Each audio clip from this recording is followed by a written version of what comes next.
Rahim'e gidiyoruz. Astroloji dedi gelmiyor. Hayır. Sonlardan mısın baştan? Onlara 10 tane de altlarda. Rahim'e gidiyoruz. Baştan bak. Abi yok öyle. Rastgele almayın. Karıştırmasın. Abi karışmaz. Afralarda bir yerde. Yine sen bak. O çok haklı oldu.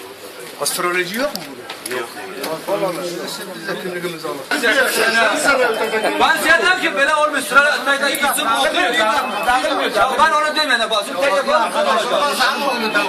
Ya ben dağılmağını demeyen değil. Ben dedim ki tayda gitsin bu okuyor. Astroloji olanları alırlar. Başına tek de gitsin bu okuyor. Zeliha Toprak. Zeliha Toprak gastronomi. Ben lütfen böyle buraya bir açamam. Giden gelmiyor. Hocam sen bu tarafa abi böyle. Ben bir bakalım şartları. Buraya bir.